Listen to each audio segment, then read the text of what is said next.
Welcome to Queer Storytime, the podcast.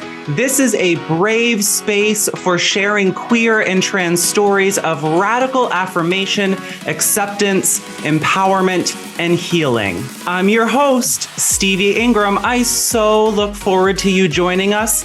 If you haven't done so already, please be sure to subscribe to this podcast.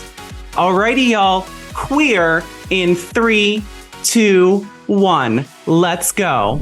Hello, everyone. It's Stevie Ingram here, your Queer Storytime podcast host. Today is October 11th and is both National Coming Out Day as well as the release of episode 0, our introductory episode of Queer Storytime, the podcast. I am so thrilled to have you here, and I sincerely hope each of you is feeling vibrant and well. As I do at the beginning of all episodes, I invite you to join me for a moment of mindfulness and ease. So if you're able to do so, take a moment to close your eyes or have a downward cast gaze.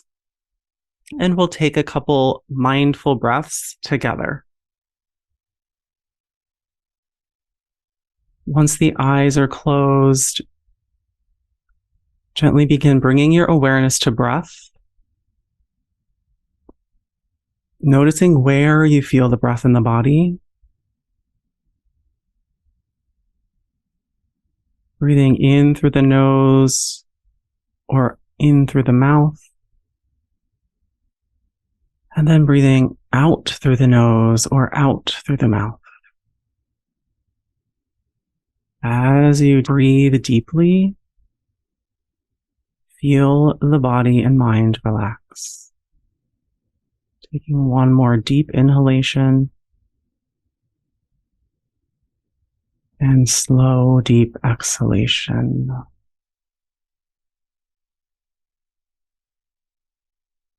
As you're ready, you can gently begin opening the eyes and bringing your awareness back into this space and into your surroundings.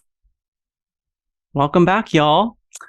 So, I barely know where to begin and how to contain my excitement for Queer Storytime, the podcast, coming to fruition.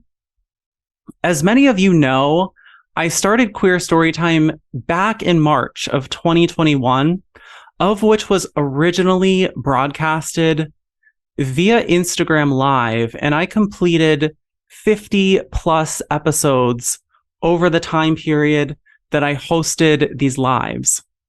The first 50 plus episodes were not only healing for me personally, but they provided community and connection for queer and trans people and our allies, which ultimately provided many deep insights into the lived experiences of those in gender and sexually expansive communities. During this time, I truly felt like I had started something great and that was having a positive impact on the world. But as with many things in life, things wax and wane over time. And due to the intensity of my studies in medical school, I had to put Queer Storytime on pause for over a year and focus all of my energy on getting through a particularly intense year of studies. When I paused Queer Storytime, I had a vision for bringing QST back so that it was bigger and better than ever. Queer Storytime, the podcast, is part of that vision, and I am so thrilled that it is finally coming to fruition.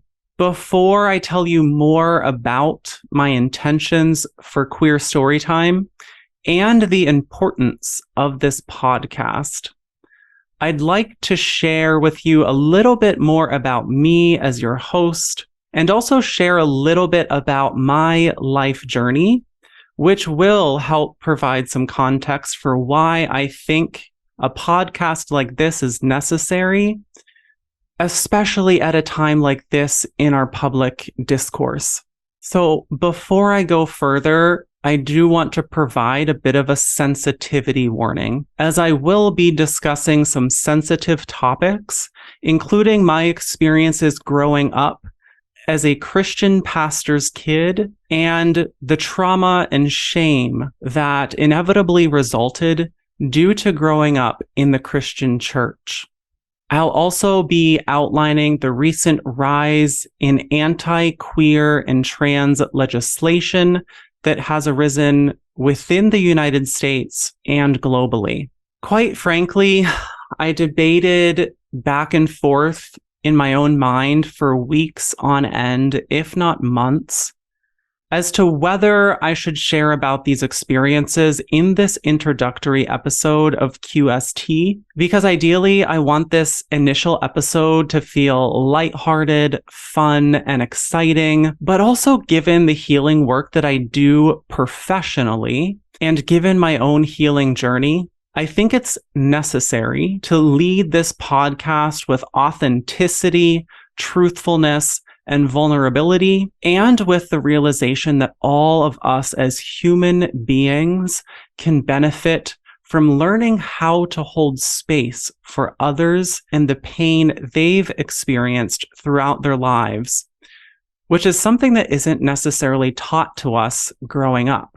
On this note, I heard a quote recently from James Baldwin, who is a prolific Black American writer, activist, intellectual, and also an openly gay man. He once said, and I'm paraphrasing here, that we as human beings harbor hatred because ridding ourselves of that hatred would mean that we have to confront our own suffering. So for those of you that may not be queer or trans, I want to offer you a brief window into our lived experiences. Then I'll share more about my personal story.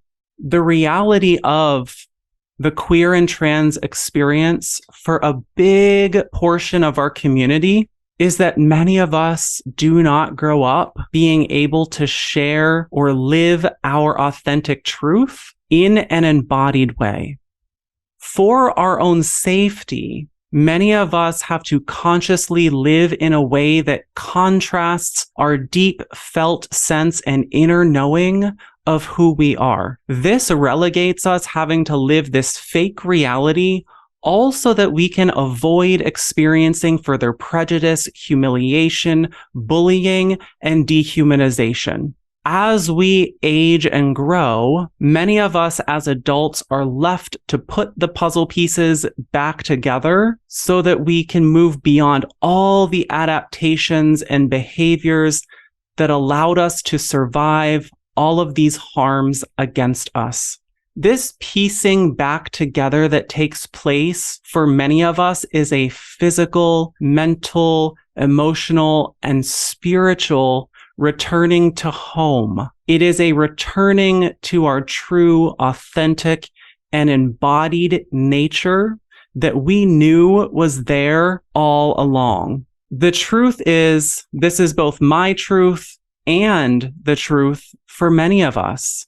With this acknowledgement, I'm going to share a bit of my own story and many of the problems facing queer and trans people so that I can outline the solution that I think this podcast can provide. I know much of what I'm about to express may feel heavy and uncomfortable, but as I've mentioned a moment ago, I think it's very necessary as a starting point for this podcast. While I express these not so comfortable aspects of the queer and trans experience, I ask that you bring your full attention and awareness to your breath.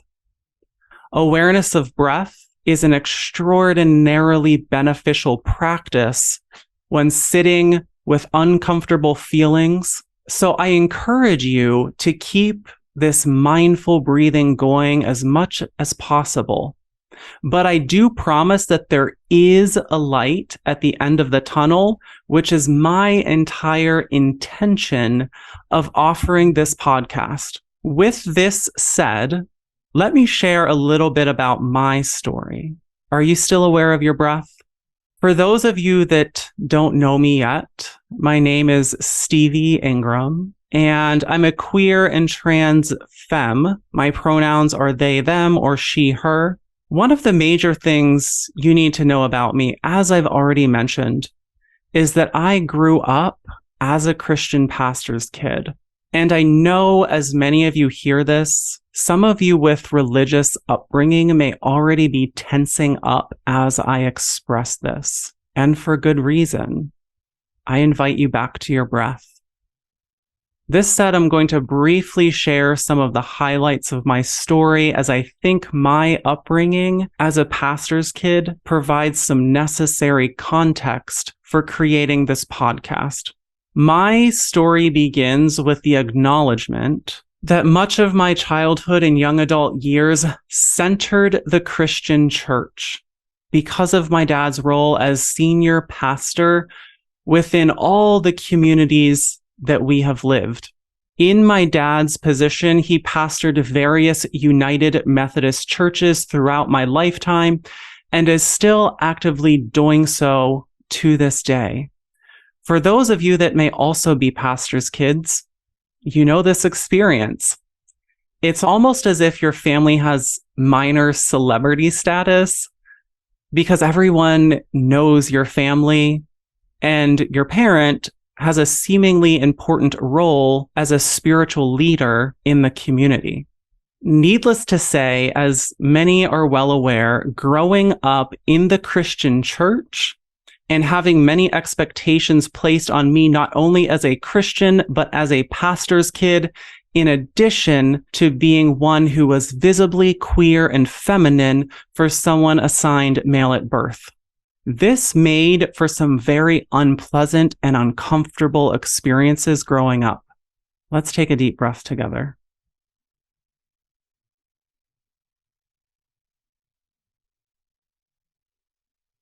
The truth is, I often felt isolated. I didn't feel safe among self-professed Christians. I dreaded going to church and hearing harmful and hateful narratives being repeated like a broken record by church members upon many occasions.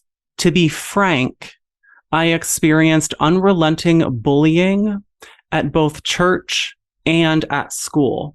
There was not a single environment for me to feel safe to express myself authentically.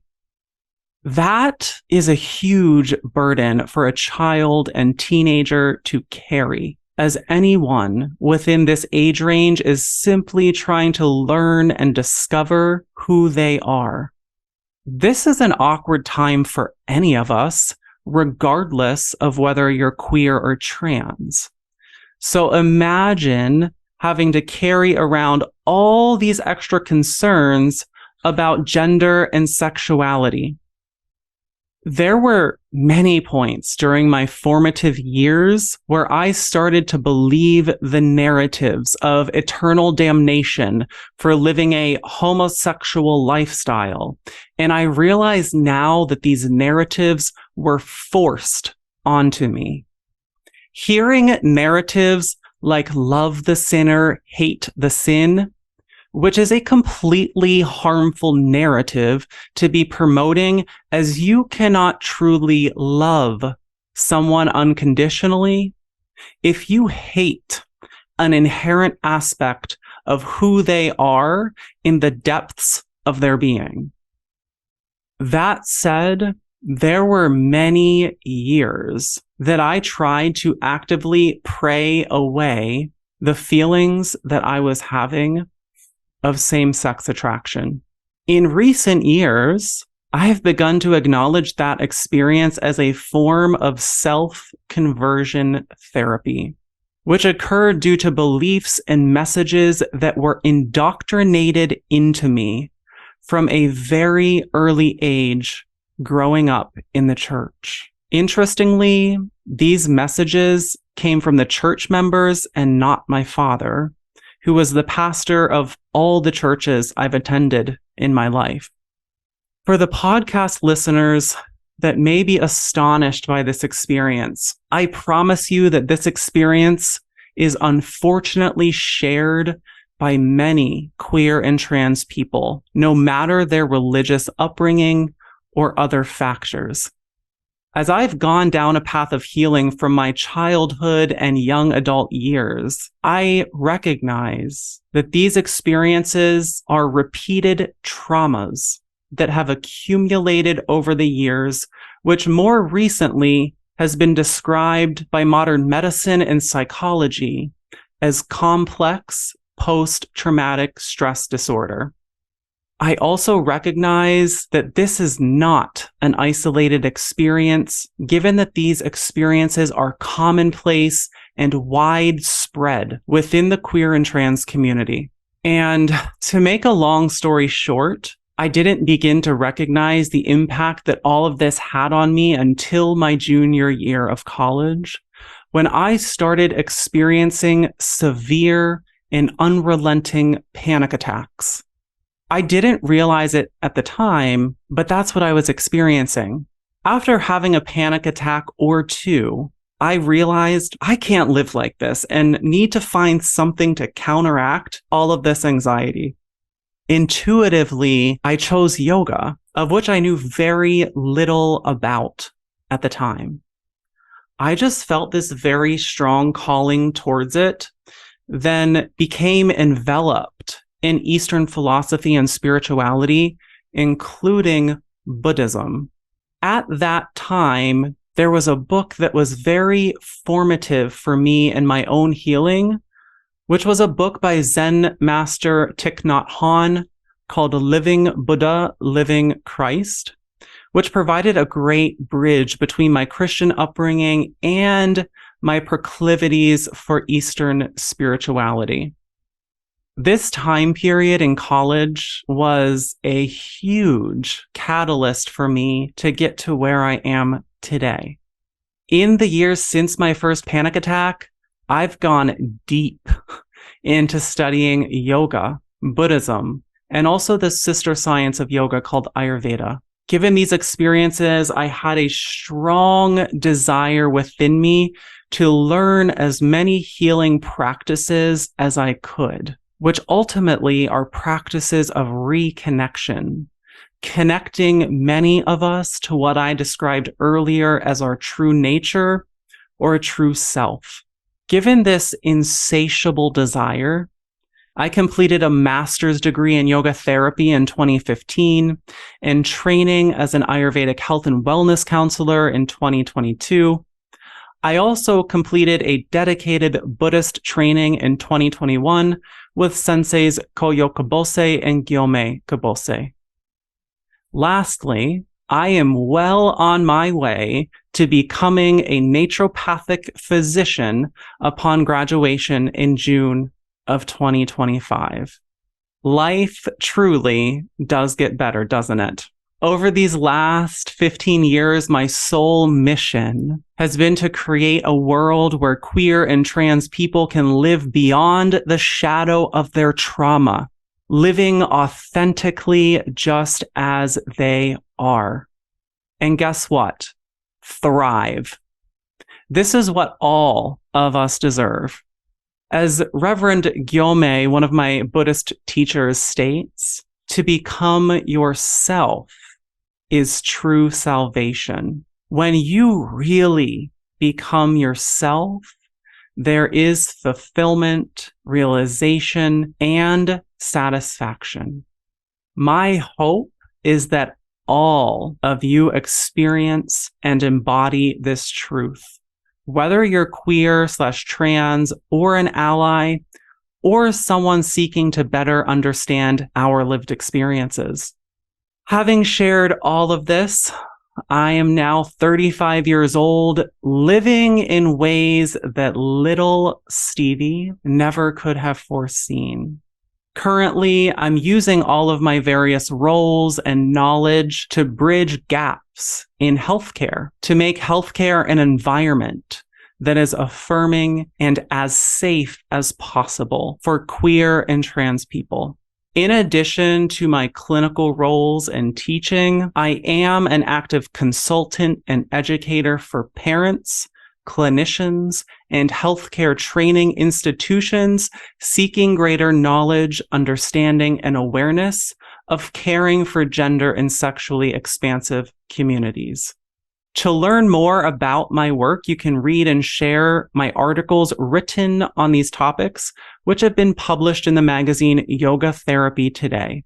These articles are written through the lens of yoga therapy, but are beneficial for any parents and healthcare professionals looking to gain greater competence and humility in these areas.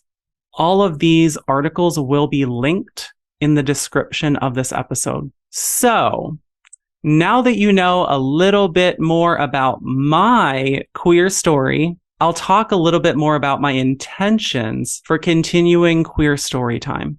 Many of you know and may be keenly aware of the fact that within the United States right now, there are approximately 600 plus anti-queer and trans laws being proposed within various legislatures across the United States. Approximately 75 to over 100 of these laws have been implemented into law, and it wasn't until recently that some circuit courts have deemed several of these laws as unconstitutional, thus preventing them from being implemented legally. Most recently, the Supreme Court of the United States overturned years of legal precedent that allowed queer and trans people to be protected from discrimination, which has already made room for people to deny queer and trans people public services,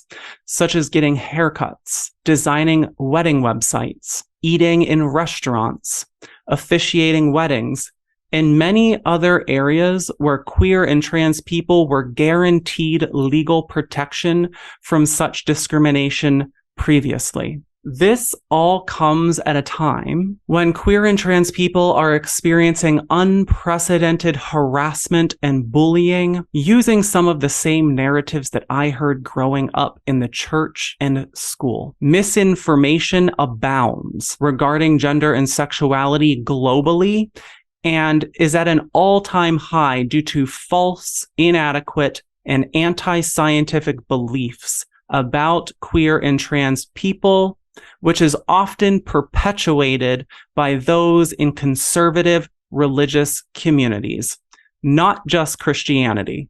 This grievous level of harm experienced by queer and trans people worldwide necessitates that the world desperately needs to listen to queer and trans stories to help humanize our lived experiences and our inherent dignity and divinity.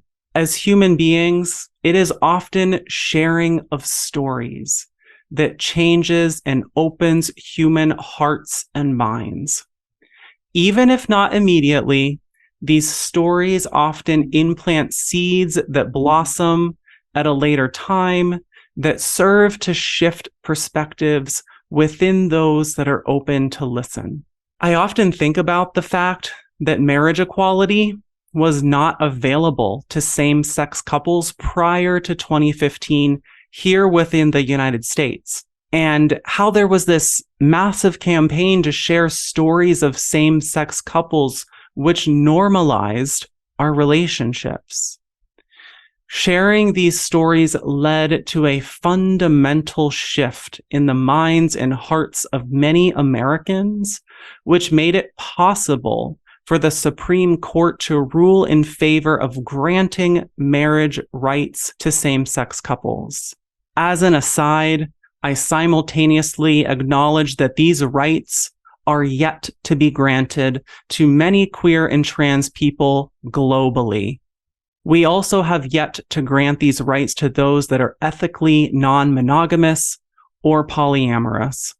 As our fight for queer and trans liberation continues, this necessitates the sharing of stories to continue opening even more hearts and minds, which is ultimately my intention for reigniting queer storytime. QST provides a brave space where those of us in gender and sexually expansive communities can not only empower one another through shared story and thus help one another heal, but also to share our stories at a time when there are people around the globe that wish to have us eradicated from public life. There is no better time for queer and trans stories to be heard. Now that you understand some of the backstory and context for queer storytime, I briefly want to outline some of the logistics for QST listeners. So each episode of this podcast will be approximately 30 to 60 minutes and will feature a new guest to share their personal queer or trans story. My goal is to feature as many people from a diversity of backgrounds and cultures as possible, including those in active allyship with us.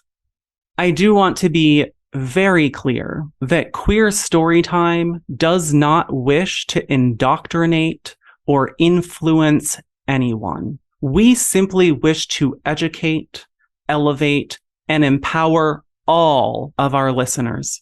This podcast is intentionally meant to share queer and trans stories as a way to humanize our experiences and to serve as a platform for transforming hearts and minds. That said, episodes will be released on a bi-weekly basis, but I do ask all of you to be patient with me as I am actively in the throes of medical education, which may necessitate a change in the production schedule from time to time. In addition to featuring a new guest for each episode, there may be episodes that feature particular topics of importance, such as gender and sexually affirming healthcare, mental health, spirituality, tools and practices for well-being, navigating both trauma and coming out, education for parents, healthcare professionals, and institutions, as well as sex education and prevention of sexually transmitted infections. And of course, other topics suggested by listeners like you. If I do not personally have the expertise on a particular topic, I will be sure to find experts that do. Additionally, there may be community days which feature several guests at a time.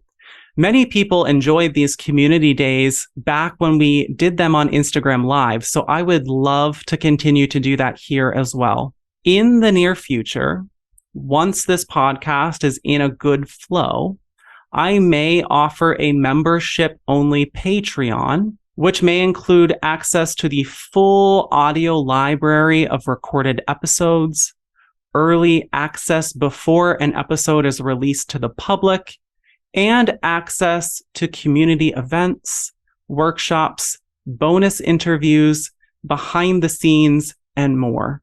Ultimately, whether you as the listener are queer/trans, or you are someone looking to learn more about our lived experiences, you will leave each episode feeling inspired to live your best and most authentic life.